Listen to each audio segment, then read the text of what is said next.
Ассалаумағалейкум, құрметті достар. Міне бүгін игілік қоғамдық қорының ұйымдастыруымен екінші дәстүрлі дзюдодан облыстық турниріміз басталғалы жатыр. Ауданымыздан да қаншама мықты спортшылар шыққан, соның бірі Қырғызбаевтар, Омар Усман, Біләл Болат деген азамат шығып келе жатыр мына осы дзюдо саласында. Усман Қырғызбаев, Болат, Біләл қонаққа келді бүгін.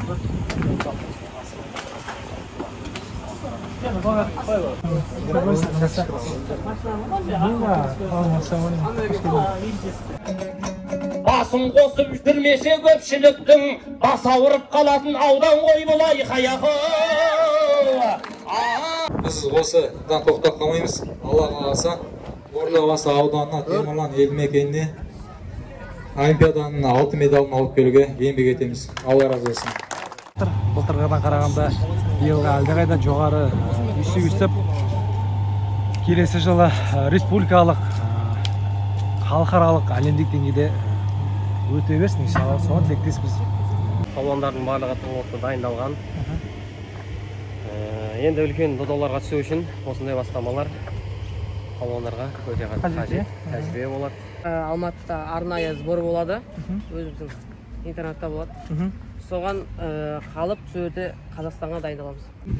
Жас несі деңгейі жақсы, потому что кеше чемпион Қазақстан өзінің балдар қазір бірінші орын алып жатыр, екінші орын алып жатыр. Келесі жылы игілік опен турнирінің үшінші дәстүрлі кезеңінде кездескенше.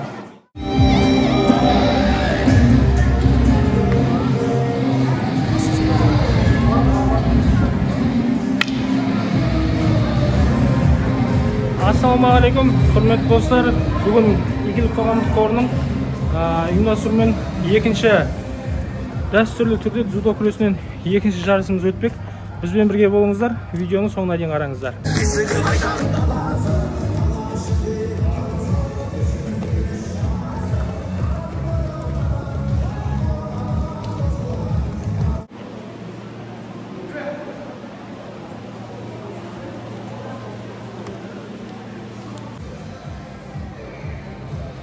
Dostlar, bizde alғашқы белдесу басталуға жақын. Әбжаппар Ордабасы ауданы. Бірінші айтылған палуан төрешінің оң жағынан шығады. Екінші айтылған палуан төрешінің сол жағынан шығады. Бірінші айтылған палуан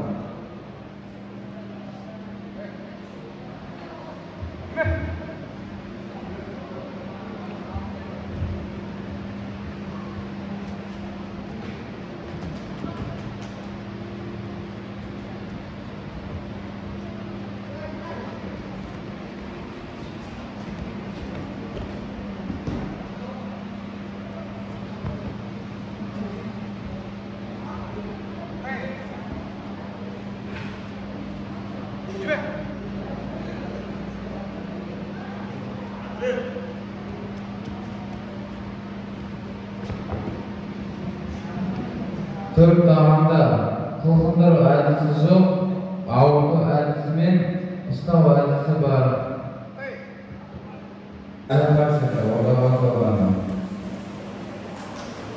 Достар, алғашқы кездесуде ордабасылық ініміз жеңіске жетті. Әрі қарай бізбен бірге болыңыздар.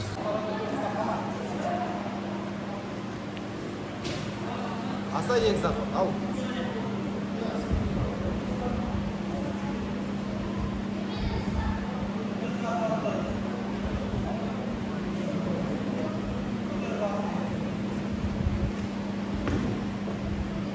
Отырсыз кәлек бер.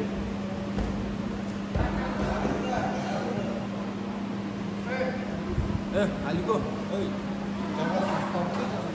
Достар, жалпы осы қорымыздың ұйымдастырып жатқан жарысы бойынша толық мәліметті Қайрат ағамыздан сұрасақ, Қайреге жалпы екінші рет өтіп жатыр деп қой. Сол бойынша жарыс бойынша толық мәлімет беріп, және спортшыларымызға, жеңімпаздарға не беріледі, сол жайында айта кетсеңіз толық. Ассалаумағалейкум, құрметті достар. Міне біз игілік қорының ұйымдастырып жатқан биылғы екінші жарысы облыс деңгейінде.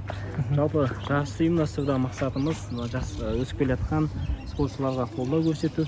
Енді бұл жерде біздің де тігіп жатқан призіміз жеке оқушының өзінің жеке өзі пайдаланатындай лицензионный кимоно бірінші орынға, және сонымен қоса екінші, үшінші орынға да кимонолар қоса беріліп жатыр, және спартиктілер. Аламандық берсе, біздің енді ауданымыздан да қаншама мықты спортшылар шыққан, соның бірі Қырғызбаевтар, Омар Усман, Біләл Болат деген азамат шығып келе жатыр осы дзюдо саласында. Сондықтан сондай азаматтарға қолдау көрсету және сол азаматтардың артынан осындай жастардың өсуіне де біз атсалысайық деп. Аламандық берсе, сонымен қоса сол аталған спортшылар қазір қонаққа келеді бізде. Сол ағаларының тілегін тыңдайтын болады қатысып жатқан спортшылар. Жалпы солай қолдау көрсету. Бұл енді біздің жарысымызға 200-ге жуық спортшы қатысып отыр бүгінгі таңда облыс деңгейінде. Аламандық берсе, біз бұнымен шектеліп қалмаймыз. Бұны болашақта да республика деңгейіне көтерсек деген ниетіміз бар. Аламандық берсе. Сондықтан құрметті достар, бізбен болыңыздар. Әлі бізде талай қызықты жайттар болады, қызықты дүниелер болады. Сондықтан бірге болайық. Достар, Қайрекең толық мәлімет берді деп ойлаймыз. Енді алдағы уақытта бізбен болыңыздар. Бұйырса, бізде әлі ашылу салтанаты және тағы да басқа тосын сыйларымыз бар. Сол себепті видеоны соңына дейін қарап, бізге қолдау көрсете отырыңыздар. Бізбен бірге болыңыздар. Жалпы бізде арнайы жасалған медальдарымыз бен алғыс хаттарымыз бар. Жалпы дипломдарымыз, біздің медаль осылай, алдыңғы бет алтын, күміс, қола және артында осылай арнайы жазылған. Игілік Open 2007-2008 жылы туылған жасөспірімдер арасында өткізілген дәстүрлі екінші облыстық турнир 2022 жыл.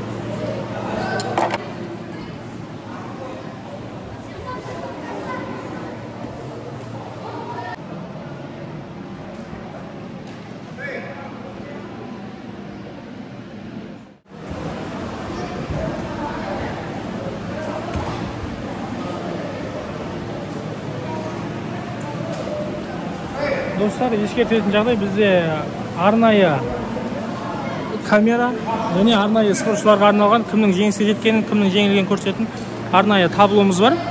Бұл жарысымызда алғаш рет қолдануда.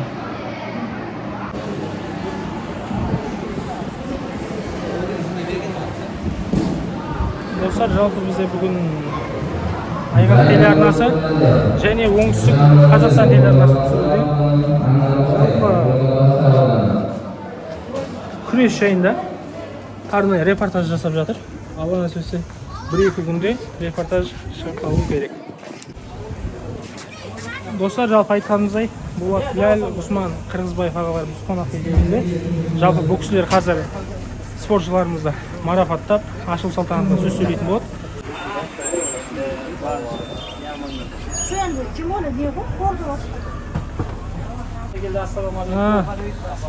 Усман Қырғызбаев, Болат, Біләл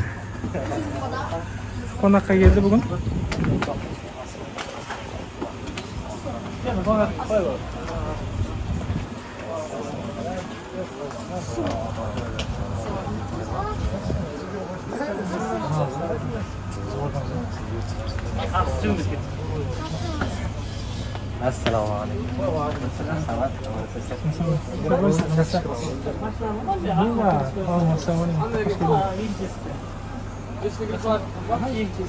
Келіңіздер.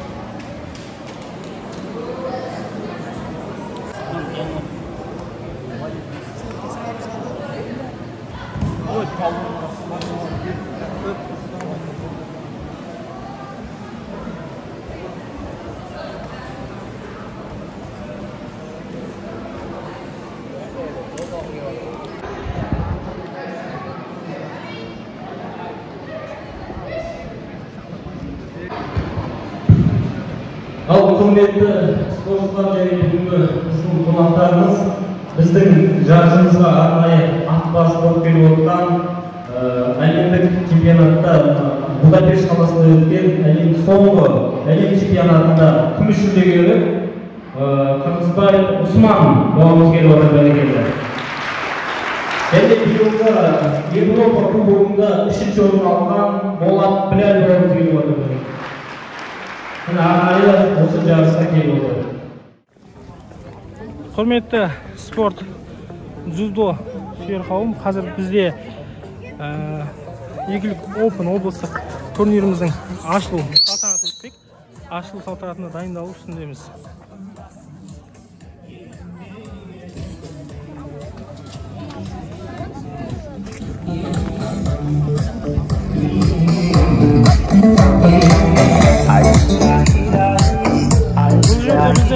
Бұл жерде бізде арнайы қонақтар сөз сөйлеп, арнайы бір тосын сыйымыз бар.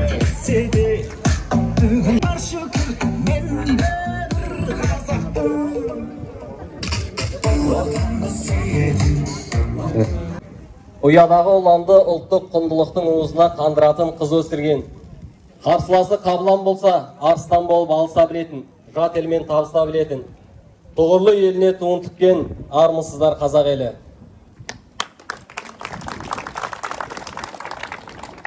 Ардақты ағайын, бүгін Игілік қоғамдық қорының ұйымдастыруымен дзюдодан жасөспірімдер арасындағы облыстық ашық турниріне қош келіпсіздер. Олай болса, жарысымызды ашып беру үшін Ордабасы аудан әкімінің орынбасары Сейітқұлов Қыдыр ағамызға сөз кезегін берсек. Ассалаумағалейкум, құрметті қонақтар, құрметті спортшы қауым. Бүгін мынау Игілік қоғамдық қорының ұйымдастыруымен керемет бүгін жастар сарайында мерекелік іс-шара өтіп жатыр. Іс-шараның негізгі мақсаты өздеріңіз білесіздер, жастарды спортқа баулу, оның денсаулығы бар, білімі бар. Бұл спорт деген өте керемет нәрсе. Осындай іс-шаралардың өткені дұрыс деп білеміз. Мемлекет басшысы биыл Қасым-Жомарт Тоқаевтың 2022 жылды балалар жылы деп жариялауына байланысты ауданда көптеген спорттық мәдени іс-шаралар өтіп жатыр. Оның мәдени іс-шаралар өтіп жатыр. Бүгін соның бірінің себебі есебінде мынау Игілік қоғамдық қорының ұйымдастыруымен дзюдодан облыстық екінші жарыс өтіп жатыр. Көкке жерлерде азаматтар боласыздар. Жігіттер үлкен рахмет, істеріңе сәттілік. Осы турниріңіз Құдай қаласа республикалық үлкен турнирге айнала берсін Құдай қаласа. Аман болыңыздар, рахмет. Ықыласыңызға алғыс білдіреміз. Ендеше арамызда Қазақстан Республикасына танымал ақын, оңтүстіктің дүлдүл ақыны Нұрлан Есенқұлов ағамыз өзінің арнауымен келіп отырған екен.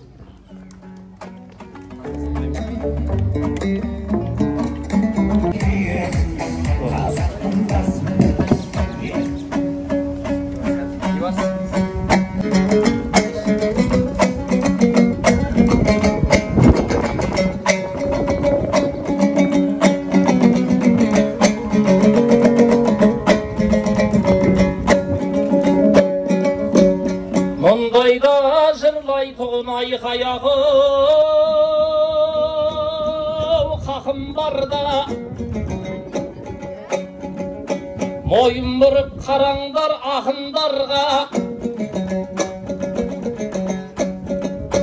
өзімде мәз-мейрам боп кетуші едім жырымның сыбағасын татырғанда.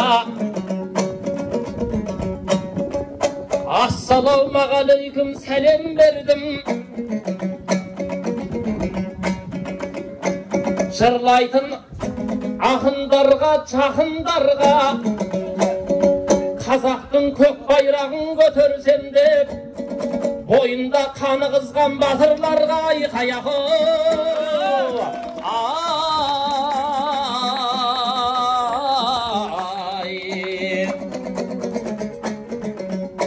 Ақынның кеудесіне толған ғой жыр, сөттей қылып жағынан сауған ғой жыр. Бірліктің бастауындай орда басып, бұл елдің жігіттері арлан ғой кел. Қажымұқандай атамды кім білмейді, әлемді мойындатқан палуан қойдыр.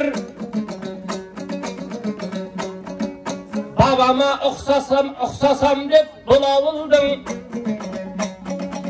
жігіттері талапты болған ғой бір. 300-дің басын қосқан ордабасы, сіздерге бір алладан жауған ғой нұр. Бүгінде спортшылар басын қосты, тірлікте тыңнан түрен салған ғой бір. Басын қосып жүрмесе көпшіліктің бас ауырып қалатын аудан ғой бұлай қаяқы.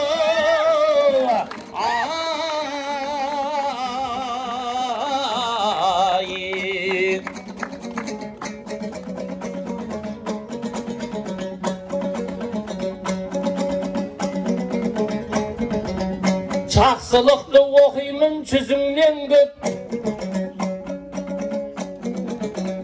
таңдайдан маржан өлең сүзілген көп. Шіркін-ай Ордабасы ауданында палуандардың тізімі тізілген көп.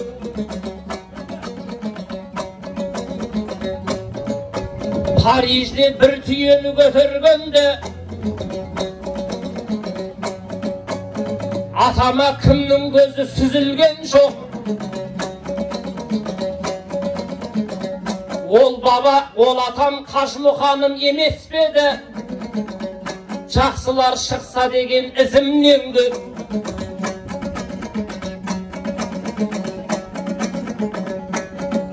Одан кейін Дәулетбей ағам шыққан,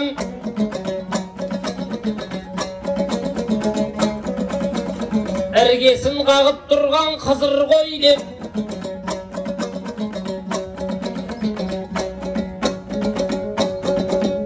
Сол палуанды есімізден шығармайық,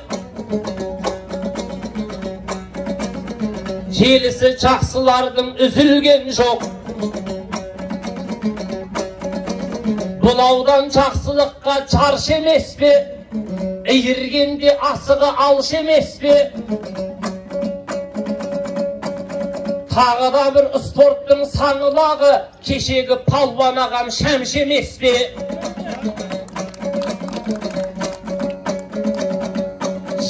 Шәмшідей ағамызға еліктеңдер, ол кісі жақсылыққа қамшы емес пе?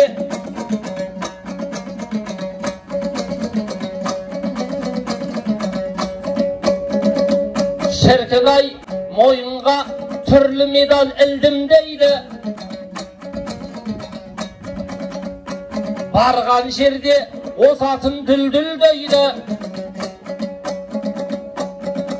Ұлты орыс болған мен жаны қазақ, Володя көкемізді кім білмейді.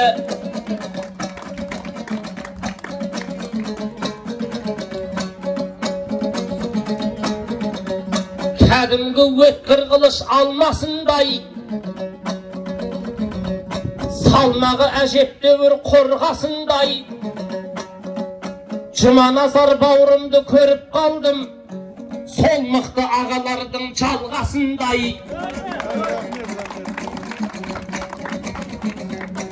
Құдай берген жігітсің намысыңа, ал менің Құдай берсе дауысыма.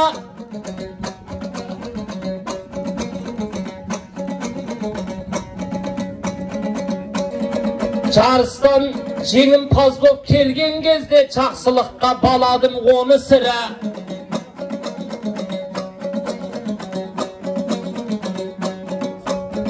Балтырының өзі де белдей болған бір шапалақ Жұманазар барысыңа.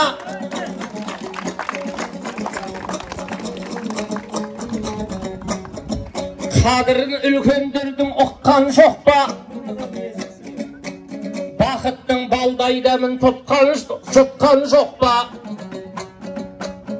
Жәкеңнің соңынан інішектер еріп талай жарыста ұтқан жоқ па? Болат пен Ғұсманды кім білмейді, олар да биік шыңға шыққан жоқ па?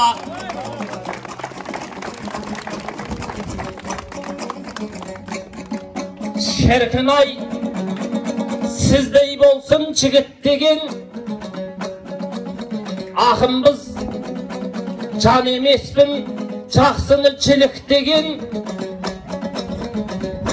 бәрінің басы бүгін қосылыпты, жан бар ма жақсылыққа бірікпеген. Жігіттер мәртебесі қазағым деп, жарысқа барған сайын биіктеген. Жақсылық үшкен біріп атамыздың жетістігін қайталар деп үміттенем.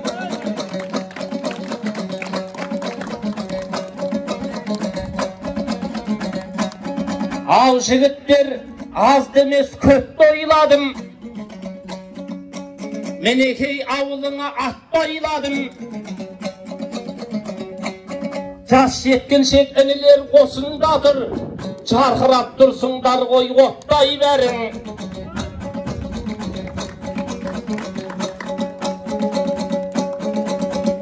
Шіркін-ай, інілерге сүйсіндім мен, өлеңнің айтып бердім аққайларын. Ата аталған ағалардың жолын беріп, қазақтың көтеріңдер көк байрағын айқаяғы.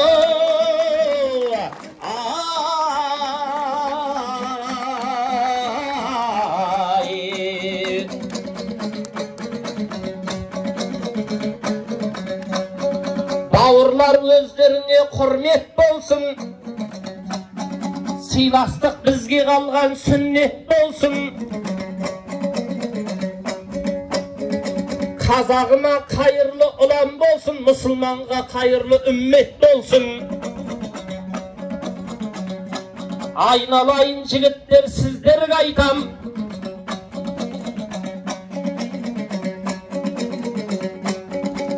жүрегіміз халықпен бірдеп тұрсын. Ең бастысы бойларында ау жігіттер, елге қызмет ететін міндет болсын. Чемпион болу әркімнің ойында бар, әуелі адам болу міндет болсын. Айқаяғы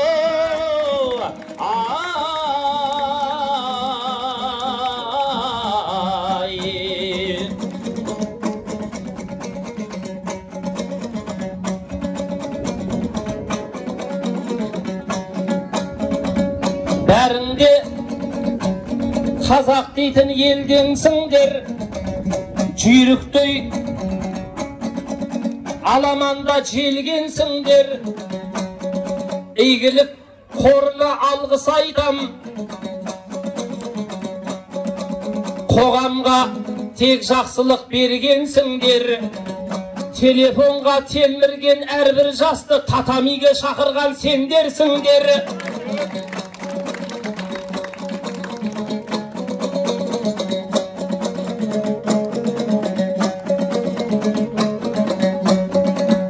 Бәріңде тұнық-тұнық көлденсіңдер,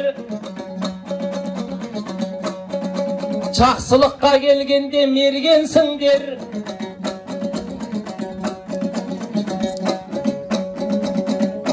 Әрбір жүректер таза болсыншы деп, соңынан ұлағаттың ергенсіңдер.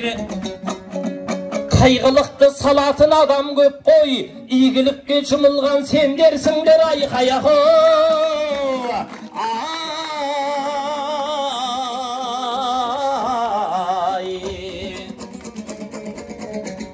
Құдайым қабыл етсін көп тілеуін, алмас қылыш шек секілді өткіредім. Күміс көкем көп қолдау көрсетіпті, ол кісі шын жанашыр деп білемін. Спорт мектеп директоры Күміс аға, елім деп елшіресін ет жүрегің. Иншалла Күмістің шәкірттері алтын ала берсінші деп біледім. Айқаяғы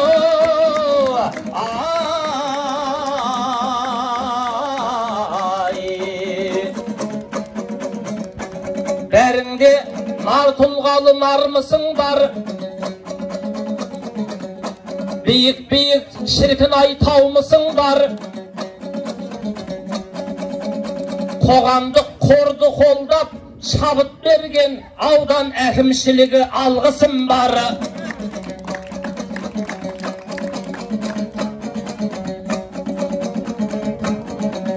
Біз білеміз жігіттер бағаңызда, тек жақсылық жауласын санамызды. Қадекең басын ашып берді қазір. Құрметтегі қол соғып ағамызды. Ойпырмай ордабасы оңай емес, қадыр кезіп жүрген арамызды. Бағылаңдай бір әкім бастап тұрса, ешқашан кірлетпейді жараңызды.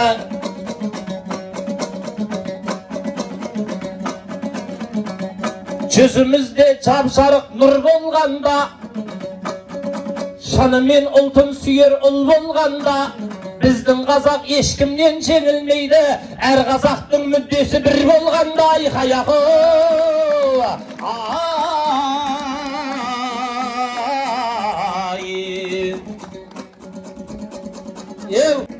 спорт деген бір шіркін майдан болсын. Болат бауыр, төбеңіз тойдан болсын. Ерім дейтін егерде ел болмаса, елім дейтін ерлерім қайдан болсын. Болатжан, саған деген ел сыйы бар, құшағын қалың елге чайған болсын. Мен шырқап келдім тойға ардың әнін, чайқала берсін деймін балбырағың, балғырағың. Болаттай палуанымды көрген кезде, өлеңнің сарқыраттым балбұлағын. Ауылдың жігіттері мың жасасын, Болаттың дайындапты арғымағын. Жігітсің алтын күміс уыстаған, қашанда Алланы айтып тыныстаған.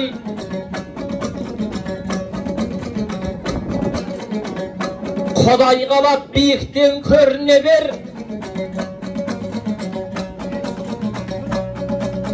өзіңді құрметтейді дұрыс қоғам.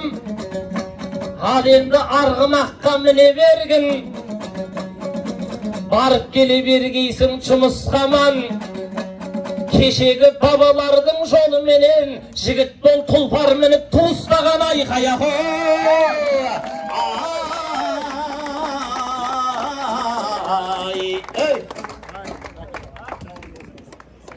Бәрекелді, Нұрлан Есенқұловтай ағамызға бір қошемет болсын ағайын осы жерде. Міне ағайын, міне ауданның жанашыр азаматтары, міне спорттың жанашыр азаматтары, міне ағамыздан шығып келатқан Ғұмардай, Ғұсмандай, Жұманазардай ағасының ізін басып келатқан Болат Біләл бауырымызға бір қошемет болсын. Ал бәке, тұлпар құтты болсын, кәне. Тұлпарға секіріп мініп жайғасыңызшы, кәне. Құдай қаласа Болатжан, мына ел өзіңе сенім артып отыр, бәрекелді. Ай, не деген қошемет мына. Қандай тамаша. Бәрекелді Болатжан, мына ел өзіңмен үлкен өмір күтіп отыр. Інім, сондықтан осы елдің үмітін ақтасын деген сенімменен астыңа тұлпар мінгіздік. Алла қаласа осы ағаларың, осы ел аман болса, қазақтың көк туын көкке желбірететін болсаң, темір тұлпарың дайын, Құдай қаласа. Солай ма? Бәрекелді, тамаша. Ал Болат, кәне бір атқа мініп әрі бері жүріп, бір естелікке суретке солай. Бәрекелді, тамаша. Бәрекелді Алмасжан, рахмет. Міне жігіттер, міне артынан өсіп келатқан жас жігіттер, ағаларың секілді иманды, осындай дұрыс жігіт болатын болсаңыздар, елдің жігіттері өздеріңе осындай тұлпар мінгізуге дайынбыз, Құдай қаласа. Солай ма ағалар? Бәрекелді. Осындай иманды, дұрыс жігіт болды, баршаңнан күтеміз. Нұрлан ағаларыңыз айтты, жеңісті армандау баршаңыздың міндеттеріңіз қызығып, үміт етіп отырсыңдар. Сондықтан дұрыс адам болыңдар деген еді. Сондықтан баршаңнан дұрыс адам болуды күтеміз, бәрекелді. Ал енді бір-екі ауыз сөз Болатқа, бәрекелді. Ассалаумағалейкум. Ордабасы ауданы тұрғындары, спортшы қауым, игілік қоғамдық қорының ашық турнирі өз мәресіне жете берсін, жалғаса берсін. Гранд Слам, Гран При, әлемдік додаларға уровень көтеріліп, аса сондай жарыстың төрінен көруге нәсіп етсін сіздерге. Осындай жанашыр ағаларымызға Алла разы болсын. Осындай ат мінгізіп бізді мотивация беріп жатқандарыңызға. Біз осыдан тоқтап қалмаймыз. Алла қаласа Ордабасы ауданына, Темірлан елді мекеніне Олимпиаданың алтын медалын алып келуге еңбек етеміз. Алла разы болсын.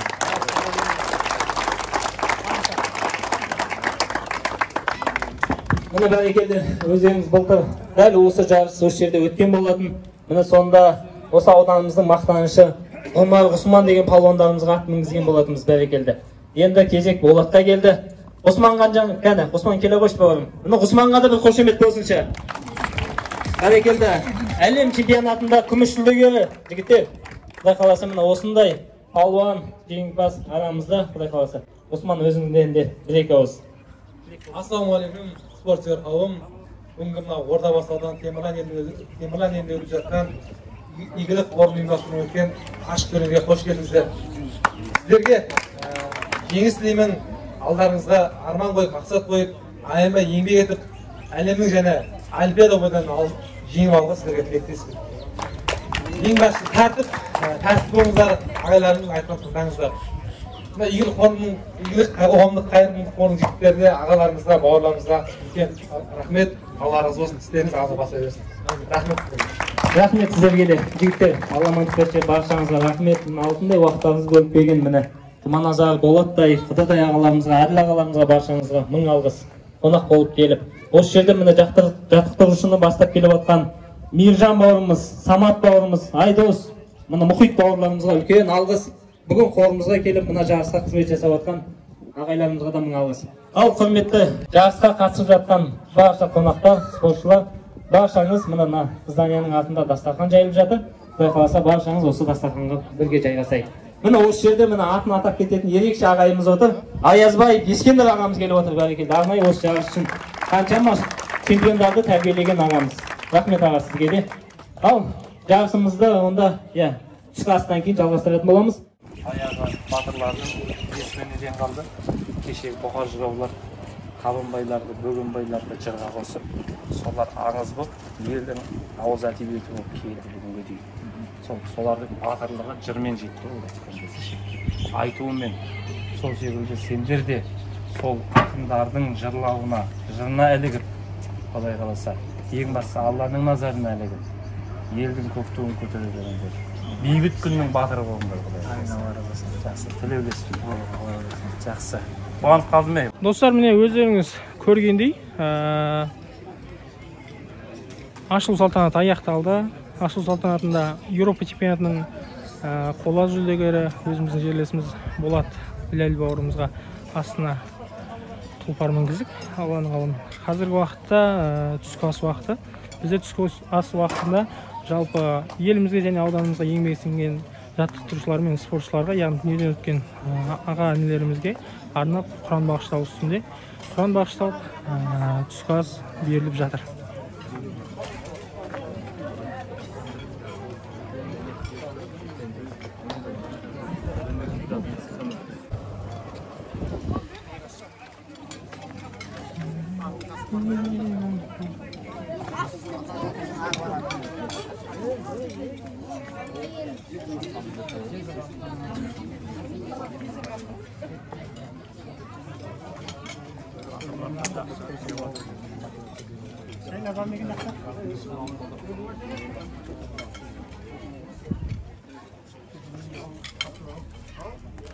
بالله من الشيطان الرجيم بسم الله الرحمن الرحيم فاذكروني أذكركم واشكروا لي ولا تكفرون قالوا إنا لله وإنا إليه راجعون صدق الله العظيم سبحان ربك رب العزة عما يصفون وسلام على المرسلين والحمد لله رب العالمين. Амин. Бисмиллахир-рахманир-рахим.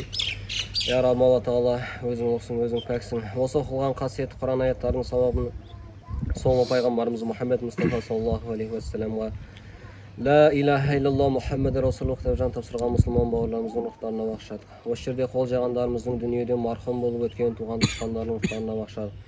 Және де арнайы Қажымхан атамыздың рухтарына бағышадық. Байқожаев Дәулет, Герт Володя, Жарқынбеков Шәмші, Есіркев Нұрдәулет, Төлбасы Бегарс інілеріміздің рухтарына бағышадық.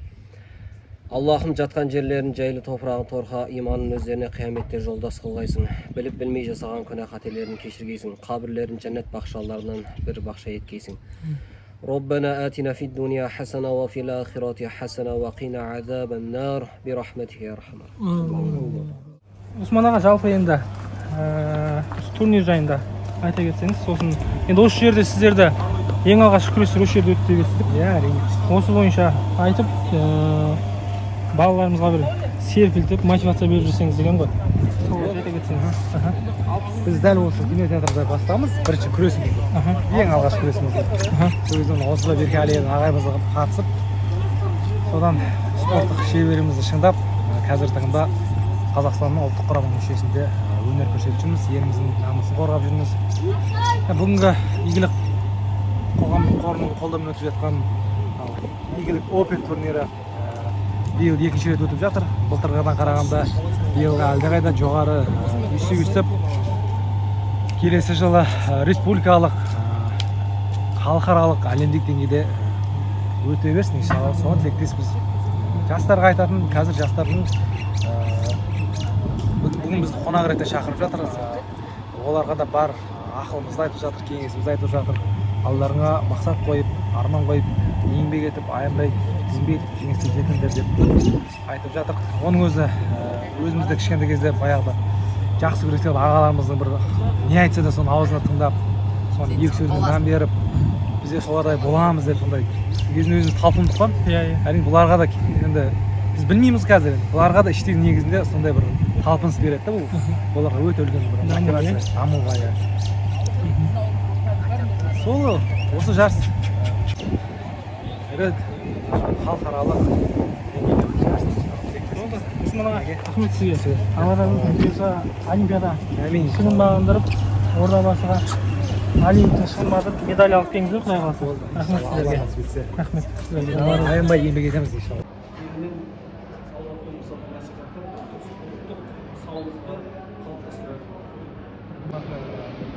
Көптеген жетістікке жеттік дзюдо күресінен де гран-при, гран-слем. Айтатын болсақ, жас палуандарды тәжірибесін өсіріп спортқа деген. Ал боз кілемге жерлесіміз Дамир Сырлыбай өттеп келеді. Бұйырса жанкүйер болайық.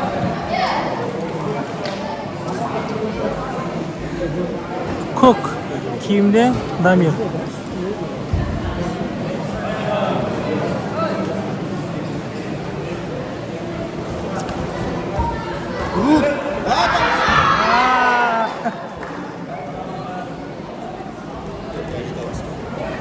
Япон әдісімен жеңімпаз болды.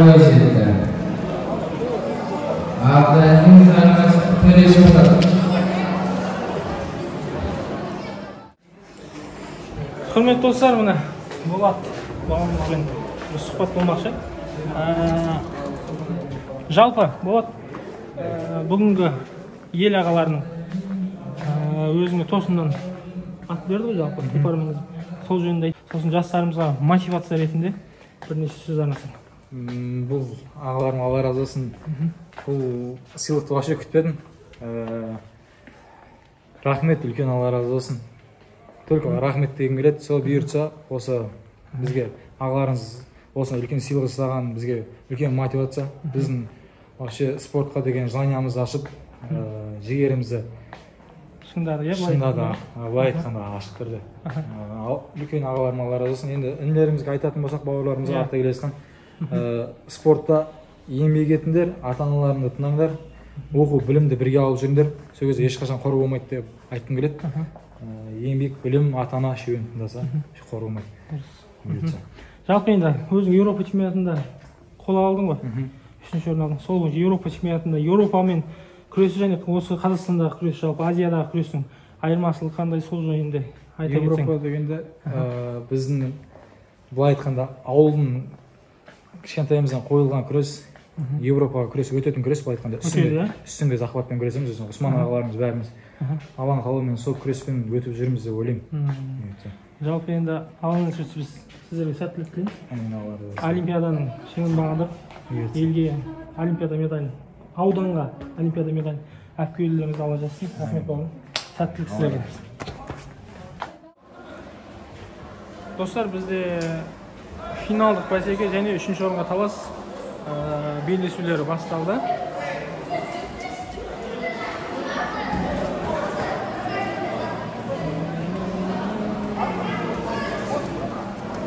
Достар, бізде финалдық бәсекеде 2 темірландық шыққан болатын. Ақтық мәрені бізбен бірге қараңыздар.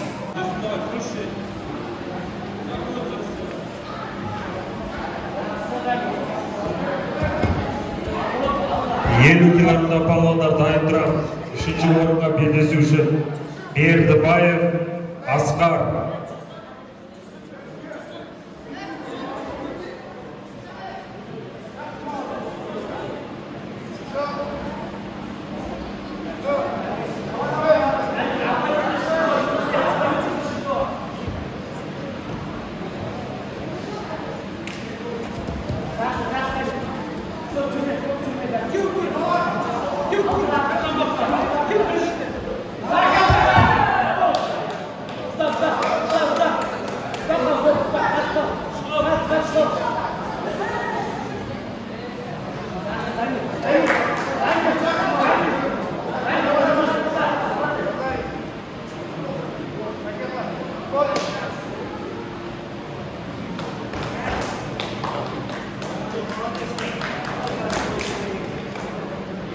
Жеңіске Сырлыбай жетті. Сөйтіп 46 килограмм салмақта жеңімпаз атанды.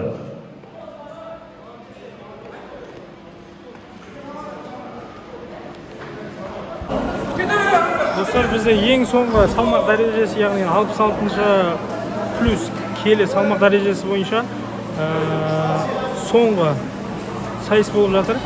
Одан кейін бізде Алла нәсіп етсе марапаттау сәті болмақ. Бізбен бірге болыңыздар, марапаттау сәтін бізбен бірге көріңіздер.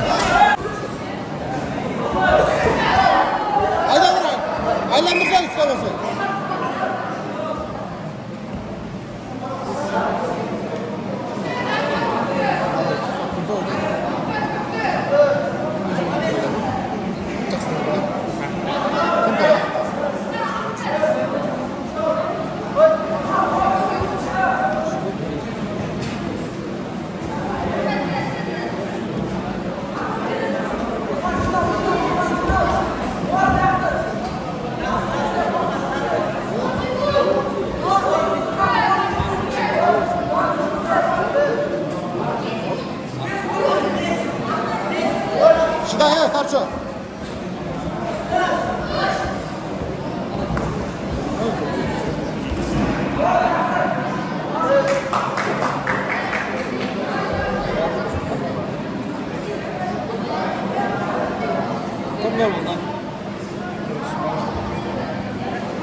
Алпыс килограммнан жоғары салмақта жеңімпаз атанған Жабалға.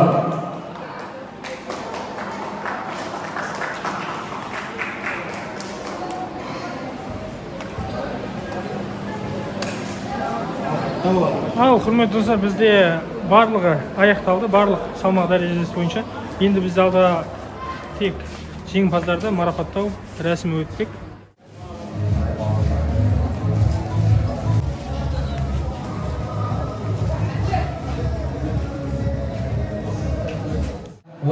салмақ дәрежесін марапаттау рәсіміне Ордабасы ауданының жаттықтырушысы бірнеше палуандар дайындалған Аятбай Ескендір ағамыз марапаттайды. 35 салмақ дәрежесінде 3-ші орынға ие болған Балтабай Ордабасы ауданы, Өмірбек Төлеби ауданы, Жорабек, Шымкент қаласы. Және бірінші орын Бауыржанұлы, Төле би ауданы.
Марапаттайды. 18 салмақ дәрежесінде 3-ші орын алған үшін Ануар, 3-ші орын алған үшін Тұрсынбай, 2-ші орын алған үшін Жанаділ, 1-ші орын алған үшін Құрман марапатталады.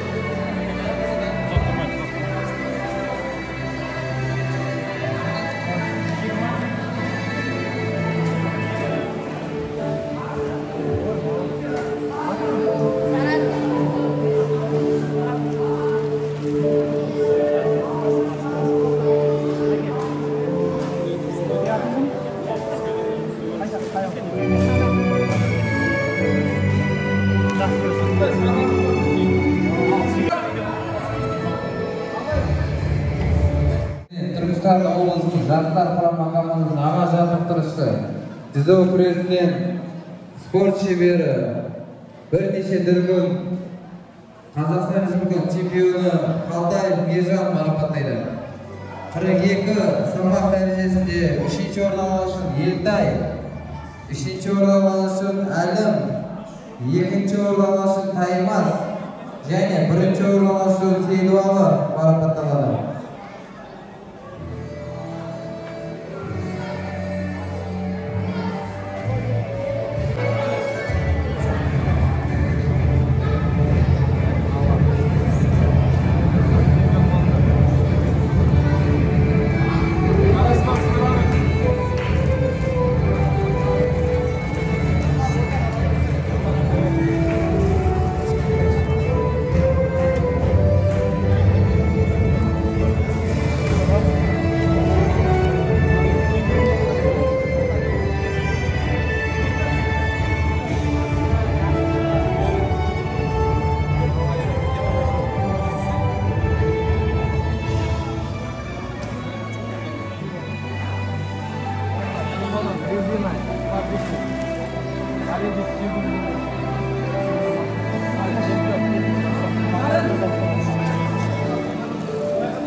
Derecesi marapatlar resimine Жастар жанашыры, меценат, Қожагелдиев Болат ағамызды шақырамыз. 46 салмақ дәрежесінде 3-ші орын алған үшін Абдазин, 3-ші орын алған үшін Райымбек, 2-ші орын алған үшін Тасқорда, 1-ші орын алған үшін Сырлыбай марапатталады. Құрметтеп шапалақтап қойып.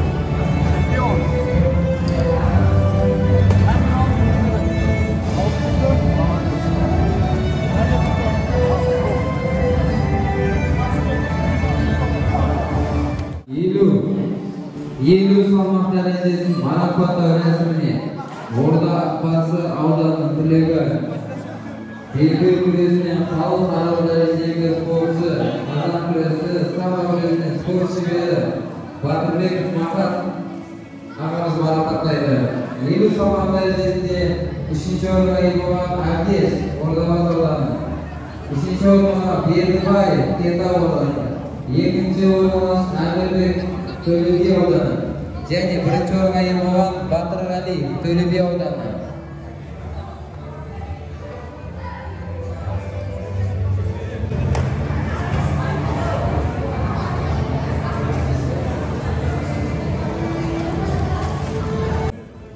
Қатарға тұрамыз.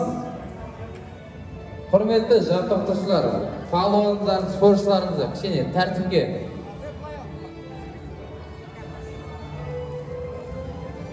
Құрметті жаттықтырушылар, палуандарымызды тәртіпке.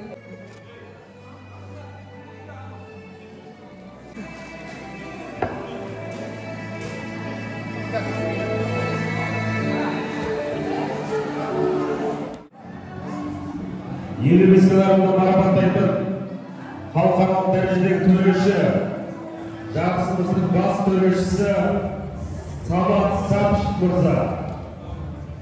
Еліміздің аралығында үшінші орын алған үшін Ибосын марапатталады. Үшінші орын алған үшін Тоқсанбай марапатталады. Екінші орын алған үшін Бейсенбай марапатталады. Осы салмақтың жеңімпазы Аман марапатталады. Еліміздің аралығында марапаттау рәсімін жүргізетін халықаралық дәрежедегі төреші, осы жарысымыздың бас төрешісі Самат Сапшев мырза.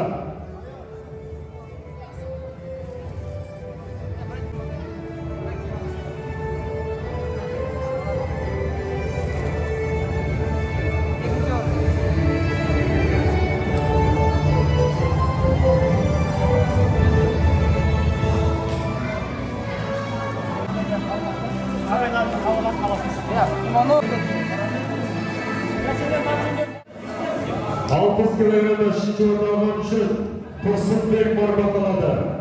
Үшінші орын алған үшін Сұлтанғалиев марапатталады. Екінші орын алған үшін Әуесхан марапатталады. Осы салмақтың жеңімпазы Атназар марапатталады.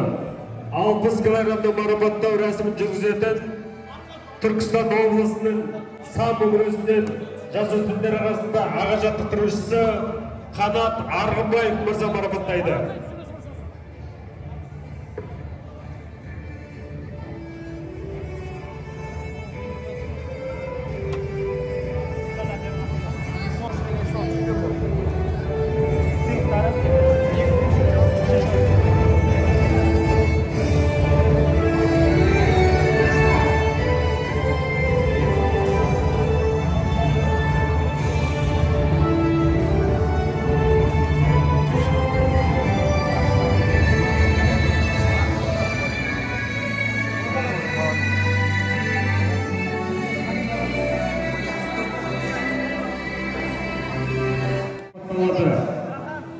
Үшінші орын алған үшін Сагиров марапатталады.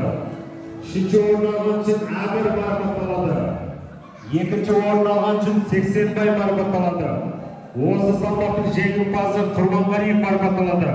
66 килограмм салмақты марапаттау рәсімін жүргізетін Бекназаров Нұркен мырза, игілік қорының мүшесі.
марапатталады.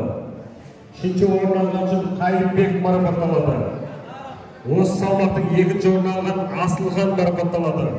Осы салмақтың жеңімпазы Жамалхан марапатталады. 66 кг жоғары салмақты марапаттау рәсімі жүргізетін жеке кәсіпкер жастар жанашыры Бархан Ердәулет мырза марапаттайды. Үшінші орын алған үшін Тоқтар марапатталады. Үшінші орын алған үшін Қайырбек марапатталады. Осы салмақта екінші орын алған үшін Асылхан марапатталады. 66 кг салмақ 66-дан жоғары салмақ дәрежесінде жеңімпаз атанған Жамалхан марапатталады.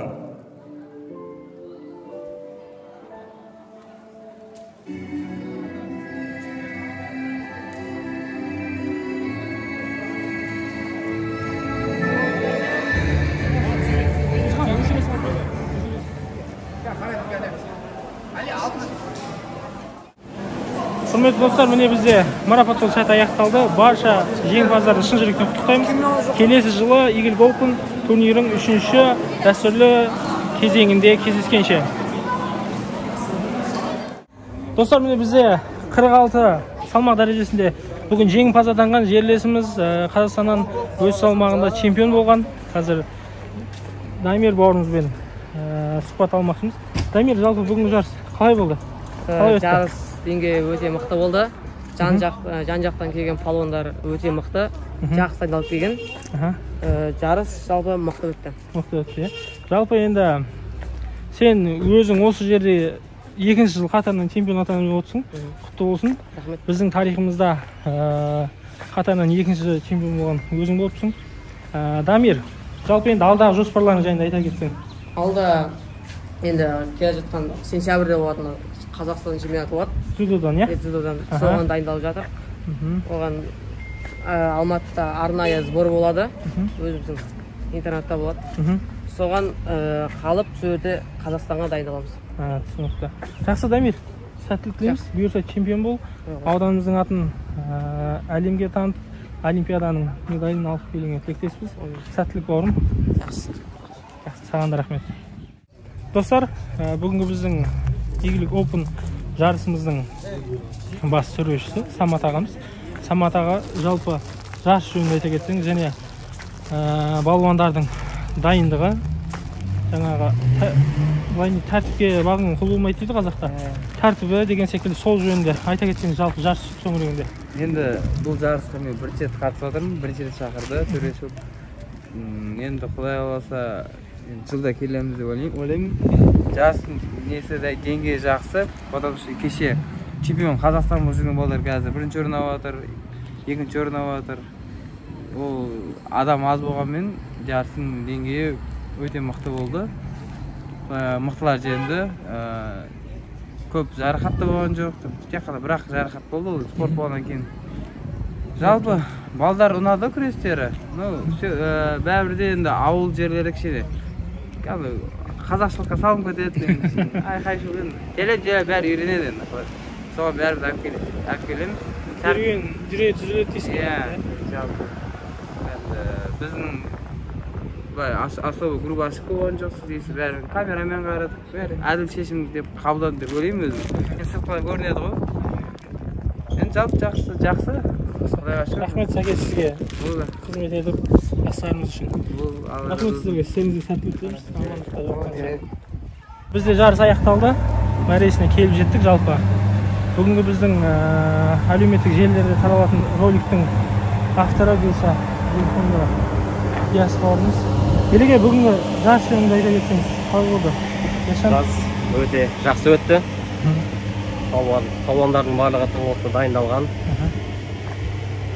Енді үлкен додаларға түсу үшін осындай бастамалар палуандарға өте қажет, тәжірибе болады. Сондықтан алдағы уақыттарда біздің Eagle қоғамдық қорымен бірге болыңыздар. Бірге болыңыздар. Біз сіздер үшін сапалы контент ұсынуға әзірміз.